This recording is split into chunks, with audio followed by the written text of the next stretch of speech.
Градоначалникот на град Скопје Петре Шилегов очекува дека во текот на февруари град Скопје ќе донесе новата одлука за концесионер и дека во целост ќе се стави под контрола работата и функционирањето на депонијата Дрисла.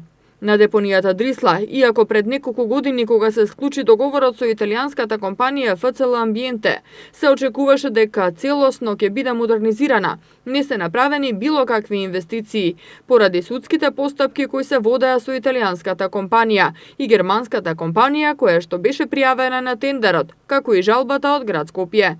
Италијанската компанија ФЦЛ Амбиенте во понудата која достави до град Скопје на јавниот повик во 2012 година вети десетици инвестиции во вредност од 73 милиони евра, но досега ништо од ова не е исполнето.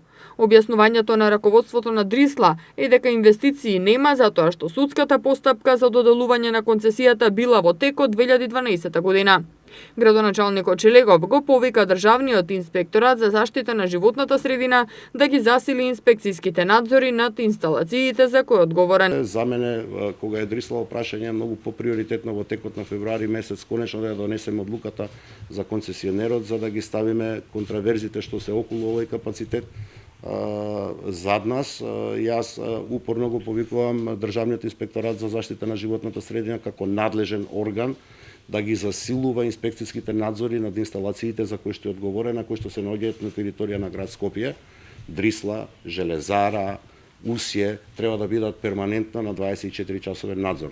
Да е тоа ингеренција на град Скопје, тоа така ќе биде. За жал тоа е ингеренција на инспекторатот за животна средина и јас субјективно постојано сум во некаков контакт и ја терам таа работа. Очекувам дека во текот на февруари, кога градот мислам дека ќе донесе новата одлука за концесионер, во целост да се стави целосна контрола на работата и функционирањето на Дрисла. Денеска движењето за чист воздух организираше 15-минутна блокада пред вратата на депонијата Дрисла. Ставот на Шилегов за протестот е дека тој проблем мора да се реши системски, а не паушално. Апелот до граѓаните во целост го разбирам, затоа што тоа е капацитет што 7 или 8 години не носи бенефит, а суштината е да носи бенефит за граѓаните на Скопје. Напротив, предизвикува само проблеми, додаде Шилегов.